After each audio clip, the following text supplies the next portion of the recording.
লাইলাতুল মিরাজে হযরত মুহাম্মদ সাল্লাল্লাহু আলাইহি সাল্লাম যখন ঊর্ধ্ব আসমানে উঠলেন এবং তাকে জান্নাত এবং জাহান্নাম দেখানো হলো, তিনি জাহান্নামে দেখলেন কিছু মানুষ শাস্তি ভোগ করছে। তো এখন প্রশ্ন হচ্ছে, যেহেতু কিয়ামত সংঘটিত হয়নি, শেষ বিচার হয়নি এবং কোনো মানুষ জান্নাত বা জাহান্নাম এখন পর্যন্ত পাননি, তাহলে যাদেরকে তিনি জাহান্নামে দেখলেন তারা আসলে কে ছিল? কারণ বিচারের পূর্বে তো শাস্তির বিধান হয় না।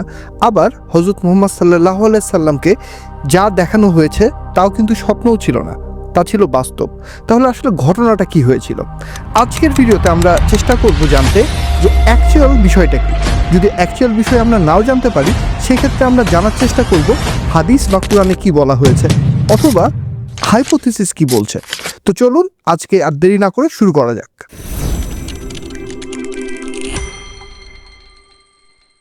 ভিডিও শুরু করার আগে একটি বিষয় আমি একটু ক্লিয়ার কাট বলতে চাই, সেটা হচ্ছে যে ধর্মে আছে বিশ্বাস করতে হবে অন্ধভাবে।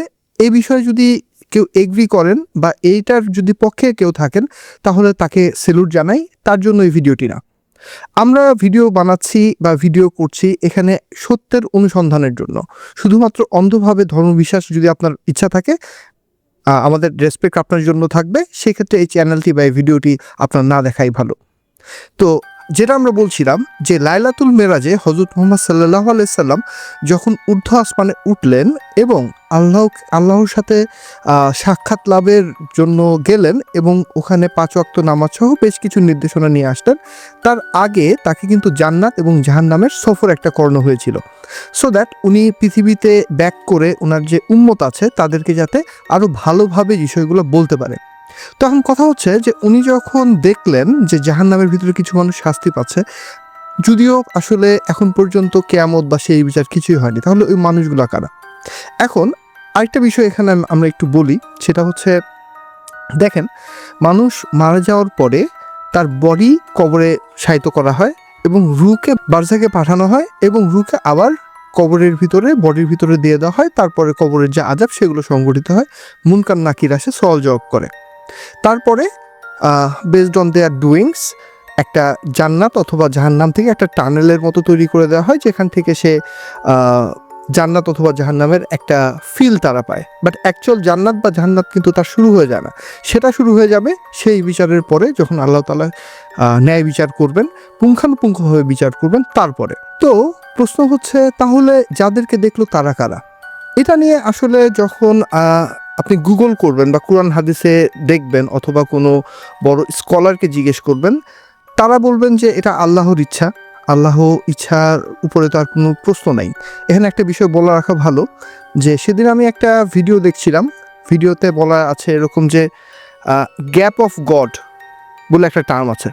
গ্যাপ অফ গড হচ্ছে এরকম একটা ব্যাপার যে যেখানে আপনি কোনো ব্যাখ্যা পাবেন না, সেখানে আপনি গড দিয়ে বিষয়টা পূরণ করে দিতে পারেন যে গডের ইচ্ছা ছিল এটা। সো এটাই আসলে বাস্তবতা, এটার উপর আর কোনো প্রশ্ন আসতেই পারে না। তো যদি এরকম হয় বিশ্বাস, সেক্ষেত্রে আসলে কিছু বলার নাই। বাট আমার কাছে মনে হয় যে এটার থেকেও বেটার একটা অ্যান্সার আমরা এখন চাইলে দিতে পারি। অ্যান্সারটা হচ্ছে এরকম, দেখেন, আমরা আসলে একটা 3 ডাইমেনশনাল ওয়ার্ল্ডে বাস করি। 3 ডাইমেনশনাল ওয়ার্ল্ড কি সেটা আমরা মোটামুটি জানি, তারপর যারা জানেন না তাদের উদ্দেশ্যে যদি বলি যে আমাদের ওয়ার্ল্ডে দৈর্ঘ্য আছে, প্রস্থ আছে, হাইট আছে। হ্যাঁ, এটা ছাড়া আমরা মোটামুটি যারা একটু হলিউডের সাইফাই ফিল্ম দেখছি অথবা সায়েন্সতে হালকা একটু ঘাটাঘাটি করছি, আমরা মোটামুটি জানি। এটা ছাড়াও আরেকটা ডাইমেনশন আমরা বলি, সেটা হচ্ছে টাইম, যেটা আইনস্টাইনের থিওরি অফ রিলেটিভিটি বলে, space and time. So time একটা ডাইমেনশন হিসেবে ধরা হয়। আবার ইন্টারস্টেলার মুভিতে গ্র্যাভিটিকে ইটসেলফ একটা ডাইমেনশন হিসেবে বলা হচ্ছে। তো এখানে আমি টাইমটাকে অ্যাজ এ ডাইমেনশন যদি চিন্তা করি, সেক্ষেত্রে আমরা একটা 4 ডাইমেনশন ওয়ার্ল্ডে অলরেডি থাকি, যদিও আমরা দেখতে পাই আসলে 3টা ডাইমেনশন। এখন অ্যাকর্ডিং টু সায়েন্সের বিভিন্ন থিওরি, আসলে এই গোটা ইউনিভার্সে ডাইমেনশন অনেক রকমভাবে থাকতে পারে। একটা থিওরি বলছে ডাইমেনশন ইন টোটাল আছে 10টা, আরেকটা থিওরি বলছে যে না, ডাইমেনশন আসলে ইন টোটাল আছে 26টা। সো ডাইমেনশন কি বা এবং ডাইমেনশনের সাথে এটার কানেকশনটা কি, এটা নিয়ে আমি একটা ভিডিও পরবর্তীতে করব। আমরা মূল টপিকে যদি আসি, যে আমি যেটা বলছিলাম যে টাইম একটা ডাইমেনশন, একটা মাত্রা, যেটার মাধ্যমে আমরা পরিমাপ করি এক একটা ইভেন্ট কখন হয়েছে। ঠিক আছে, তো এই কখন হয়েছে এটার অ্যান্সার টাইম দিচ্ছে। কিন্তু কথা হচ্ছে আমরা অ্যাজ আ প্রাণী যদি চিন্তা করি যে আমরা তো 3D বা 4D ওয়ার্ল্ডের ভিতরে আছি, হোয়াট ইফ গড যদি এই ডাইমেনশনের বাহিরে থাকে, এবং যেহেতু ডাইমেনশন আমরা ধরে নিচ্ছি বা বিশ্বাস করছি যে গডই তৈরি করেছে, সো উনি ডেফিনেটলি এটার বাইরে থাকার কথা। তো এখন ডাইমেনশন যদি বেশি হয় সেক্ষেত্রে কিন্তু টাইম তার কাছে কোনো ধরা বাঁধা বিষয় না। আমাদের কাছে যেরকম টাইম আমরা সবসময় ফরওয়ার্ড মুভিংয়ে দেখি, অর্থাৎ একটা ইভেন্ট এবং তারপরের ইভেন্ট এভাবে আমরা দেখতে পাই, এবং আমাদের কাছে টাইমটা হচ্ছে মোর লাইক আ রিভার, যেখানে সময়টা সবসময় ফ্লো করছে। হ্যাঁ, আচ্ছা, আমি যেটা একটু আগে বললাম যে টাইম দিয়ে আমরা যে জিনিসটা মেজার করি সেটা হচ্ছে যে একটা তো স্পেস আমরা দখল করে আছি, যেটা দৈর্ঘ্য, প্রস্থ এবং উচ্চতা দিয়ে আমরা ধরতে পারি। আরেকটা হচ্ছে যে ফরওয়ার্ড মুভিং যেই শৃঙ্খল থেকে বিশৃঙ্খলের দিকে যাত্রা, সেটার মাত্রাটা আমরা পরিমাপ করতে পারি টাইম, এই ডাইমেনশনটা দিয়ে। কিন্তু যে বিং বা গড যিনি এই ডাইমেনশনের বাহিরে আছেন, তার জন্য কিন্তু টাইমটা আসলে একটি স্থির ব্যাপার। তার জন্য কিন্তু পাস্ট, প্রেজেন্ট, ফিউচার বলে কিছু নেই। তিনি যেহেতু এটার বাহিরে আছে, তার কাছে প্রত্যেকটা হচ্ছে লাইক আ ফ্রেম, পাস্ট একটা ফ্রেম, প্রেজেন্ট একটা ফ্রেম, ফিউচার একটা ফ্রেম। তো এখানে বিষয়টা আমার কাছে মনে হয় বা আমার হাইপোথিসিস হচ্ছে এরকম যে হযরত মুহাম্মদ সাল্লাল্লাহু আলাইহি সাল্লামকে লাইলাতুল মিরাজে যখন জাহান্নাম দেখানো হয়েছিল, যে কিছু মানুষ সেখানে বিভিন্ন রকমের শাস্তি পাচ্ছে, এবং জান্নাতও দেখানো হয়েছিল, এটা আসলে সত্যি দেখানো হয়েছিল, সত্য ঘটনায় দেখানো হয়েছিল। ব্যাপারটা হচ্ছে, চিন্তা করেন এইভাবে যে আমরা আছি প্রেজেন্টে, আমাদের কাছে ফিউচার বলে একটা বিষয় আছে। আমরা এখন 2025 সালে বাস করছি, আমাদের কাছে ফিউচার ডেফিনেটলি আগামীকালও ফিউচার, বাট আমরা যদি লং ডিস্টেন্স ফিউচার ধরি 3000 সাল, 3000 সাল হচ্ছে আমাদের জন্য ফিউচার। আবার পাস্ট যদি হিসাব করি, সে 1000 সাল আমাদের জন্য পাস্ট। বাট যিনি এটার বাহিরে আছে তার কাছে কিন্তু প্রত্যেকটাই প্রেজেন্ট, অমনি প্রেজেন্ট বা অমনি প্রেজেন্স যে বিষয়টা বলি, সেটাও কিন্তু গডের একটা সাবস্টিটিউট নাম। তো এখানে একটা বিষয় বুঝতে হবে যে হয়তো এরকম হতে পারে যে আমাদের কাছে যেহেতু আমরা প্রাণী এবং আমাদের কাছে ডাইমেনশনটা অনলি 3D বা 4 ডাইমেনশনের ভিতরে আমরা থাকি, ইনক্লুডিং টাইম, যিনি বাহিরে আছেন উনি দেখাচ্ছেন যে এই ঘটনাগুলো অলরেডি আসলে ঘটে গেছে। মানে বিষয়টা চিন্তা করেন যে আমি জাস্ট উদাহরণের জন্য বলছি যে আমি যদি এরকম একটা বিং হই যে এখানে আমার ধরেন একটা frame, past frame, present frame, future frame, আমি তো এখান থেকে দেখতে পাচ্ছি যে পাস্টে কি, প্রেজেন্টে কি এবং ফিউচারে কি। তো যে প্রেজেন্টে আছে তার কাছে এটা ফিউচার হতে পারে, বাট আমার কাছে কিন্তু তিনটাই বর্তমান, এবং আমি এই ফ্রেমটা একে যদি দেখাই দিই তাহলে কিন্তু আর কোনো সমস্যা নেই। তখন কিন্তু তার কাছে মনে হবে কি যে এই ব্যাপারটা ঘটেনি, আসলে কিন্তু ঘটতেছে। অর্থাৎ আমি যখন বাইরে আসি আমি কিন্তু দেখতে পাচ্ছি। এটা একটু যদি সহজভাবে আমি বুঝাই বলি, বিষয়টা হচ্ছে এরকম যে ধরেন সব সময় আসলে সব কিছু মানে ঘটেই চলেছে।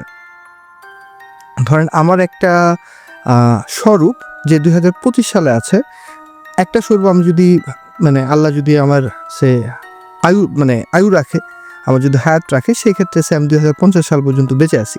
তো 2050 সালেও কিন্তু আমার একটা সেলফ ওখানে আছে।